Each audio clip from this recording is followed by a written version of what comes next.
Hello guys, आज हम लोग कुछ इंपॉर्टेंट रिवोल्यूशन पढ़ेंगे, कुछ महत्वपूर्ण क्रांतियां पढ़ेंगे और उनसे संबंधित क्षेत्र देखेंगे जहां पर रिवोल्यूशन या उस क्रांति का सबसे ज़्यादा प्रभाव पड़ा।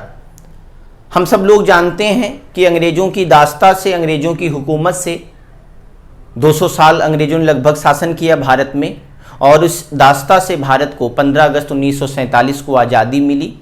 इस 200 साल में अंग्रेज़ों ने किसी एक अगर क्षेत्र को पूरी तरीके से अवॉइड किया, नज़रअंदाज किया, तो वो एग्रीकल्चर था, वो कृषि क्षेत्र था। क्योंकि कृषि से, एग्रीकल्चर से अंग्रेज़ों को उतनी प्रॉफिट नहीं थी जितनी दूसरे फील्ड, दूसरे क्षेत्र से उनको फ़ायदा हो रहा था, मुनाफा हो रहा था। अंग्रेज़ों ने कृषि को पूरी तरीके से अपनी पॉलिसीज़, ऐसी ऐसी नीतियाँ बनाई जिससे पूरी तरीके से एग्रीकल्चर डैमेज हो जाता है और कृषि क्षेत्र को अंग्रेज नेस्तनाबूद बर्बाद कर देते हैं। जब भारत आज़ाद हुआ, आज़ादी के समय भारत की आबादी लगभग 35 करोड़ थी और आज 2020 में 135 करोड़ है। भावनाएं समझिएगा, 100 करोड़ का डिफरेंस है। इतने में तो कई देश बन जाएं, तो 100 करोड़ का डिफरेंस है। आज 135 करोड़ आबादी को हमारे यहाँ के किसान उनकी रिक्वायरमेंट पूरी कर दे रहे हैं। हमें इंपोर्ट नहीं करना पड़ता फूड ग्रेन, अनाज वगैरह, खाद्यान्न। लेकिन एक समय था 1947 में देश की आज़ादी, देश आज़ाद हुआ था तुरंत और देश भूखमरी के कगार पर था। भारत को बड़े पैमाने पर अनाज इंपोर्ट करना पड़ता था, आयात करना पड़ता था। याद रखना, बड़े पैमाने पर भारत को अनाज, फूड ग्रेन इंपोर्ट करना पड़ता था, आयात करना पड़ता था, ताकि लोग भूखे ना मरें। और फिर धीरे धीरे भारत आज इतना शक्तिशाली हो गया कि भारत फूड ग्रेन कई देशों को एक्सपोर्ट करता है, निर्यात करता है। तो ये पूरी कहानी हम आज समझेंगे। तो भारत में बड़े पैमाने पर भूखमरी थी और एक बड़ा हिस्सा भारत सरकार को अपने खजाने का बड़ा हिस्सा अनाज, फूड ग्रेन इंपोर्ट करने में लगाना पड़ता था। और 70 के दशक में ये पूछा गया प्रश्न है, 17 सेंचुरी के करीब 70 के दशक में विश्व में ग्रीन रिवॉल्यूशन का कॉन्सेप्ट आया और हरित क्रांति का प्रभाव पड़ने लगा और इससे भारत भी अछूता नहीं रहा और भारत में भी हरित क्रांति का प्रचार और प्रसार तेजी से हुआ। वर्ल्ड लेवल पे कहा जाएगा, वर्ल्ड लेवल पे हरित क्रांति के जनक किसे कहा जाता है? तो याद रखना, Norman Borlaug is known as a father of green revolution in the world level.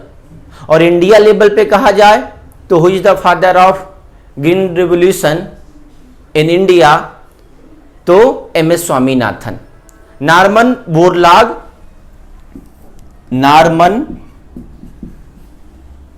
Borlaug ये कृषि वैज्ञानिक हैं और ये अमेरिका से बिलोंग करते हैं, अब तो नहीं रहे, ईश्वर इनकी आत्मा को शांति दे।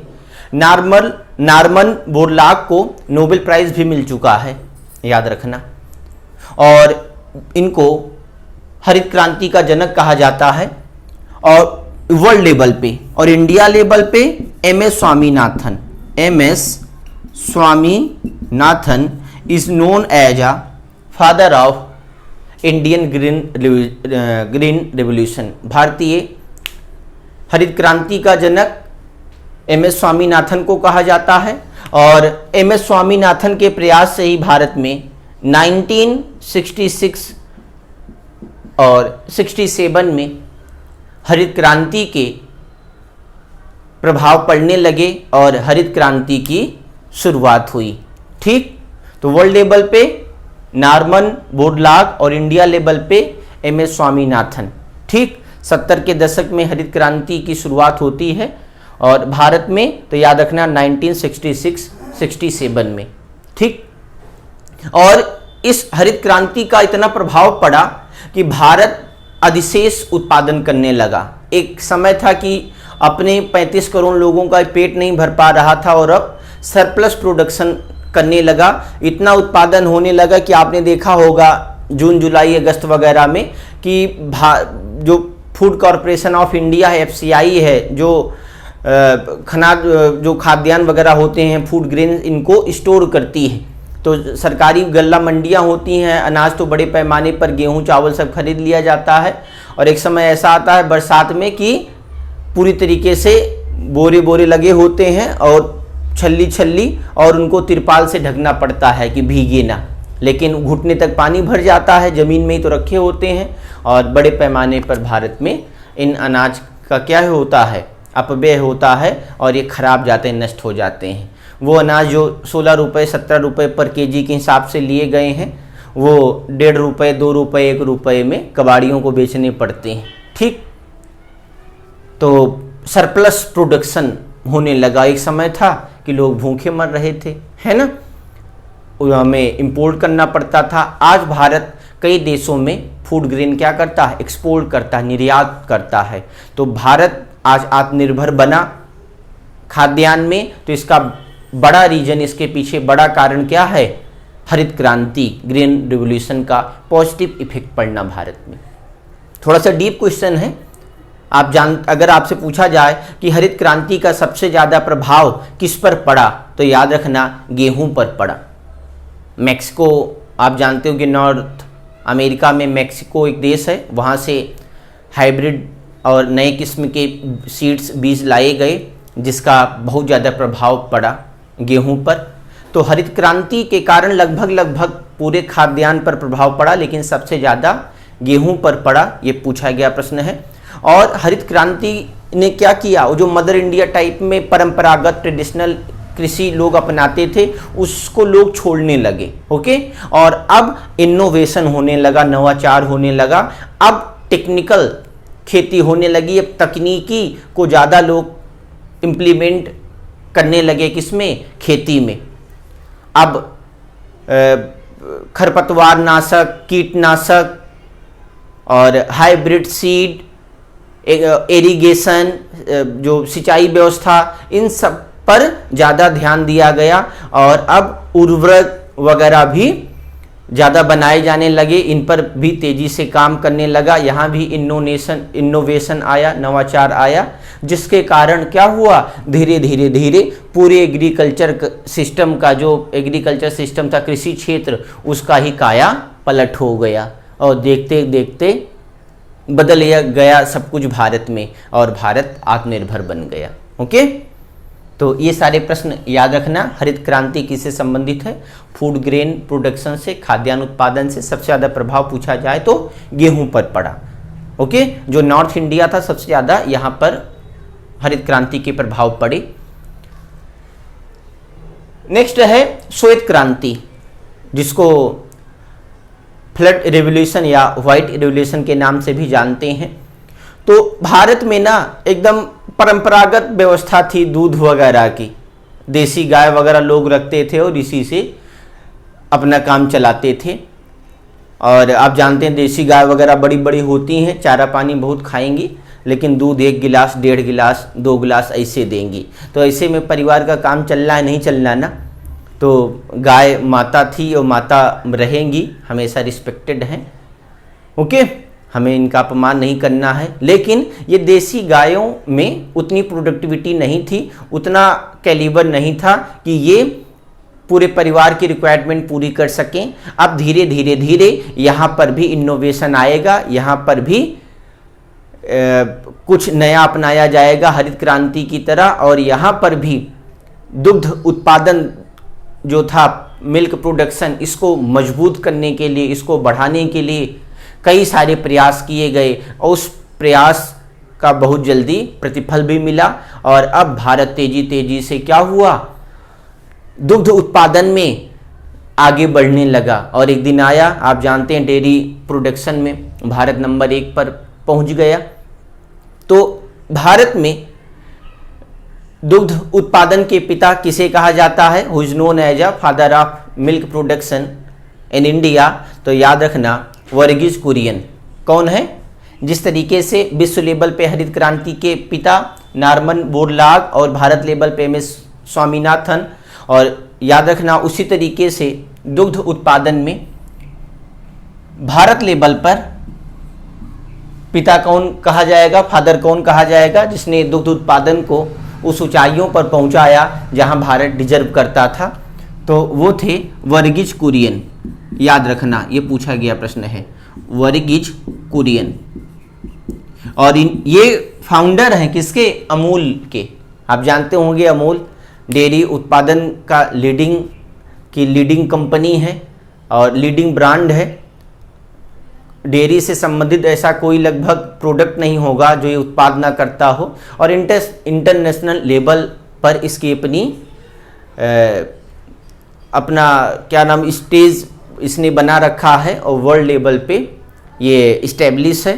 और अब देखना कुछ ही दिन में ये वर्ल्ड की बड़े बड़े ब्रांड और कंपनियों को भी पीछे कर देगा, जिस तरीके से तेज़ी से अमूल का प्रचार और प्रसार हो रहा है ना। तो वर्गीज कुरियन ने ही गुजरात में क्या किया, अमूल की स्थापना करी, और अमूल के आ जाने से क्या हुआ, धीरे धीरे बहुत तेज़ी से मिल्क क्रांति, जो मिल्क रिवॉल्यूशन था, दुग्ध क्रांति थी, इसको बढ़ावा मिला और प्रमोट हुआ ये। ओके, और अब इनोवेशन, नवाचार इस फील्ड में भी आया और इस फील्ड ने भी वही ऊंचाइयां प्राप्त करी जो हरित क्रांति ने प्राप्त की। ठीक, नेक्स्ट है, ये छोटे छोटे पॉइंट हैं, बस इनको नोट डाउन करना होगा।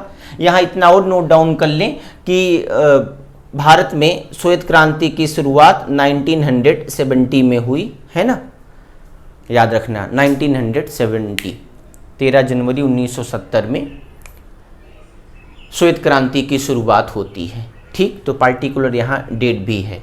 ठीक, वहाँ 1966-67 और यहाँ 1970, वहाँ नारमन बोरलाग और MS स्वामीनाथन, यहाँ वर्गीज कुरियन। अब कुछ और भी रेवोल्यूशन दी गई हैं, उनसे संबंधित फील्ड है, संबंधित क्षेत्र है, उसको भी नोट डाउन कर लें। ठीक, तो दो हमने क्लियर किया, तीसरी रिवॉल्यूशन पर पहुंचते हैं। तीसरी थर्ड क्या है, पीली क्रांति, येलो रिवॉल्यूशन, जो कि तिलहन उत्पादन से संबंधित है, ऑयल क्रॉप से संबंधित है। इस क्रांति में ऑयल क्रॉप्स को प्रमोट किया गया और यहाँ पर ऐसी तकनीक अपनाई गई जिससे भारत तिलहन उत्पादन में भी आत्मनिर्भर हो। ओके, नेक्स्ट है नीली क्रांति, ब्लू रिवॉल्यूशन। ये संबंधित है फिश प्रोडक्शन से, मछली उत्पादन से, और बड़े पैमाने पर भारत में मछली पालन को बढ़ावा दिया जाने लगा और इसका प्रतिफल भी बहुत जल्द ही दिखा। नेक्स्ट है गुलाबी क्रांति, पिंक रिवॉल्यूशन, जो संबंधित है झींगा फिश के प्रोडक्शन से।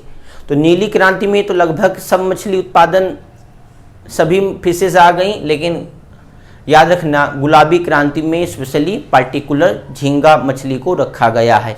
देखा भी होगा, जो लोग नॉन वेजिटेरियन होंगे वो शायद कभी इसका स्वाद भी लिए हों, है ना, बहुत ही टेस्टी रहती है झींगा फिश।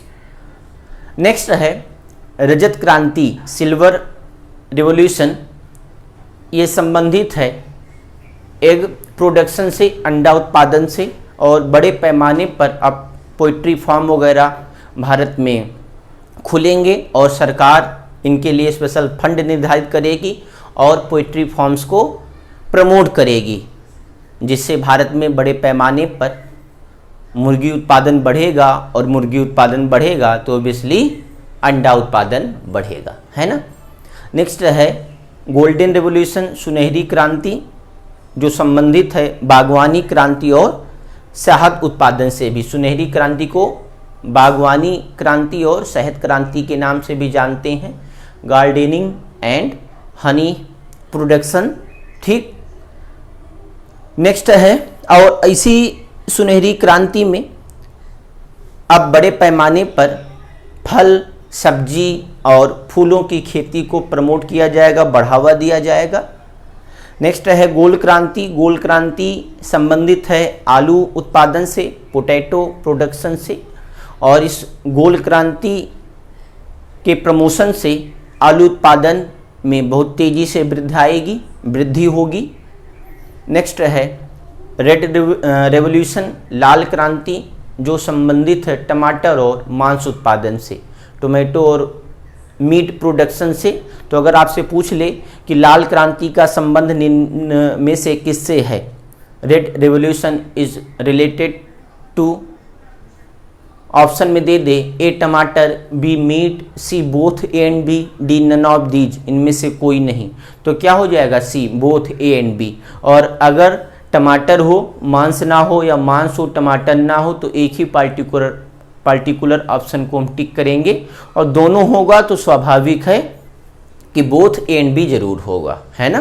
तो इस तरीके से भी प्रश्न आजकल पूछे जा रहे हैं। थोड़ा सा ट्रेंड चेंज हो गया है, तो हमें ट्रेंड के अकॉर्डिंग ही स्ट्रेटजी बनाकर तैयारी करनी है। ओके, और अगर हम भी उसी तरीके से परंपरागत स्टडी करते रहे, ट्रेडिशनल पढ़ाई करते रहे, तो हमारा भी हाल एकदम बुरा हो जाएगा। हमें भी अवेयर होना पड़ेगा, जागरूक होना पड़ेगा, और इनोवेटिव वे में अब स्टडी करने की आवश्यकता है हम सभी को, अगर कुछ नया करना है और अपने ड्रीम को जल्दी फुलफिल करना है, पूरा करना है। तो नेक्स्ट है, लास्ट है इंद्रधनुषी क्रांति, रेनबो रिवॉल्यूशन। तो याद रखना, नई कृषि नीति जो आई, न्यू एग्रीकल्चर पॉलिसी जुलाई 2020 में 2020 में इंट्रोड्यूस की गई। इसमें पीली क्रांति, नीली क्रांति, गुलाबी क्रांति, रजत क्रांति, सुनहरी क्रांति, गोल क्रांति, लाल क्रांति, धूसर क्रांति, उर्वरक क्रांति, इन सबको मिलाकर एक नई कृषि नीति बनाई गई, जिसको एक पार्टिकुलर नाम दिया गया इंद्रधनुषी क्रांति। ठीक, तो याद रखना, ये श्वेत क्रांति और हरित क्रांति इनको छोड़ दो तो लगभग जितनी क्रांति आपने लिखा है सबसे संबंधित है। तो आप जानते होंगे इंद्रधनुष जो बनता है, रेनबो बनता है, उसमें कितने कलर होते हैं, तो 7 मेजर कलर होते हैं। ये एक्स्ट्रा प्रश्न हुआ तो इनको भी नोट करना होगा, है ना। और ये सब कहीं ना कहीं इंद्रधनुषी क्रांति से संबंधित हैं। तो देख पा रहे होंगे आप कौन कौन बचपन से ही आपने बनाया होगा रेनबो, देखा होगा रेनबो, इंद्रधनुष। तो अलग से प्रश्न बनते हैं, इसमें कितने कलर होते हैं, 7 मेजर कलर होते हैं, जिनका नाम दिया गया है। आप नोट कर सकते हैं अपनी जानकारी अपडेट करने के लिए, बढ़ाने के लिए। Red, orange, yellow, green, blue, Indigo और वायलेट, ये 7 कलर हैं जो इंद्रधनुष में बनते हैं, होते हैं। तो इस तरीके से हमने ये टॉपिक कंप्लीट कर लिया, और आशा करता हूँ कि आपको भी समझ में आया होगा। अगर आपको कुछ भी डाउट हुआ हो और कुछ भी छूट गया हो तो आप कमेंट कर सकते हैं, वो पॉइंट दोबारा से मैं बताऊंगा, कमेंट करके आंसर उसका दूंगा, है ना। तो आप लोग एक बार पॉज करके पूरा नोट कर लें, हाँ, और नोट्स बनाते चले जाएं।